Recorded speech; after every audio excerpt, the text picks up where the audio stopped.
ఇక్కడ తినే తిండిలో వేసే అడుగులో పోరాట పటిమ ఉన్నది.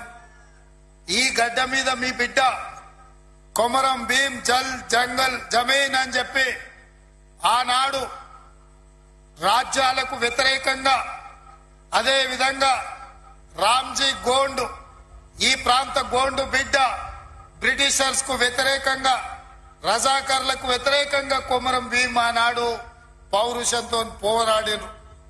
ఈనాడు చరిత్ర పుటలలో పోరాటాల గురించి చర్చించాలి అంటే, పౌరుషం గురించి ప్రస్తావించాలి అంటే రామ్జీ గోండు కొమరం భీం గురించి ప్రస్తావించకుండా ఏ చరిత్ర మొదలు అవ్వదు అని చెప్పి నేను సగర్వంగా ఈ సందర్భంగా చెప్తున్న మిత్రులారా. అలాంటి పోరాట స్ఫూర్తిని తీసుకొని కేస్లాపూర్ గుడిలో దర్శనం చేసుకొని నాగోబా ఆశీర్వాదం తీసుకొని తప్పకుండా ఈ గడ్డ మీద ఇందిరమ్మ రాజ్యం తీసుకొచ్చి దళితులకు, గిరిజనులకు, ఆదివాసులకు, బలహీన వర్గాలకు, మైనారిటీలకు వాళ్ళు మెచ్చే ప్రభుత్వం, వాళ్లను ఆర్థికంగా సంక్షేమ రంగంలో అభివృద్ధి ప్రాంతం వైపు నడిపించే ప్రభుత్వాన్ని ఏర్పాటు చేస్తామని చెప్పినాం. ఇవాళ ప్రభుత్వం ఏర్పడ్డది.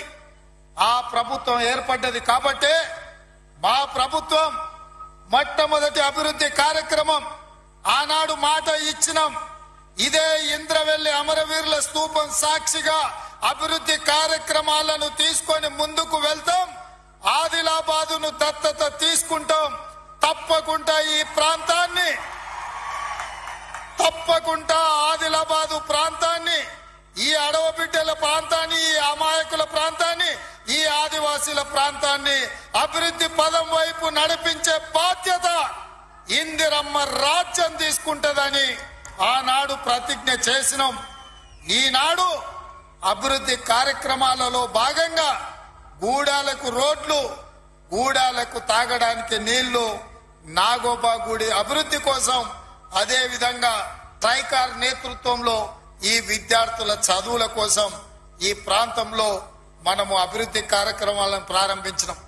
మిత్రులారా, ఆయల్ల నేను చెప్పిన ఇంద్రవెల్లి పర్యటన ఉందన్నప్పుడు కాంగ్రెస్ పార్టీ వాళ్ళే 1981లో ఈ ఆదివాసీ బిడ్డలను పొట్టన పెట్టుకున్నారు. ఏ ముఖం పెట్టుకొని కాంగ్రెస్ నాయకులు ఇంద్రవెల్లి దర్శించుకుంటారని కొంతమంది సన్నాసులు ప్రశ్నించారు. ఆనాడు నేను ఇదే గడ్డ మీద నుంచి క్షమాపణ చెప్పిన. ఉమ్మడి రాష్ట్రంలో సమైక్య పాలనలో సీమాంధ్ర పాలకులు తెలంగాణ బిడ్డలను, ఆదివాసీ బిడ్డలను, అడవి బిడ్డలను తుపాకీ తూటాలతో నేలకు వరుగుతుంటే, వాళ్ళ రక్తం చిందుతుంటే నిస్సహాయులమై సమైక్య పాలనలో చేతులు కట్టుకొని కూర్చున్నారు కొందరు. అది జరిగింది తప్పు. తప్పు జరిగినందుకు మన్నించండి. మా ఇందిరమ్మ రాజ్యంలో ఆదివాసీ బిడ్డలను ఆదుకుంటాం. తప్పకుండా కుటుంబాలను హక్కున చేర్చుకుంటాం, గుండెల్లో పెట్టి చూసుకుంటామని ఆ ఎల్ల మాటిచ్చినాం. ఇవాళ ఆనాడు అమరులైన కుటుంబాలకు ఇందిరమ్మ ఇండ్ల పట్టాలే కాదు, ఇండ్లు కట్టుకోవడానికి 5 లక్షల రూపాయల కుటుంబాలకిచ్చి ఇవాళ నాడు అమరులైన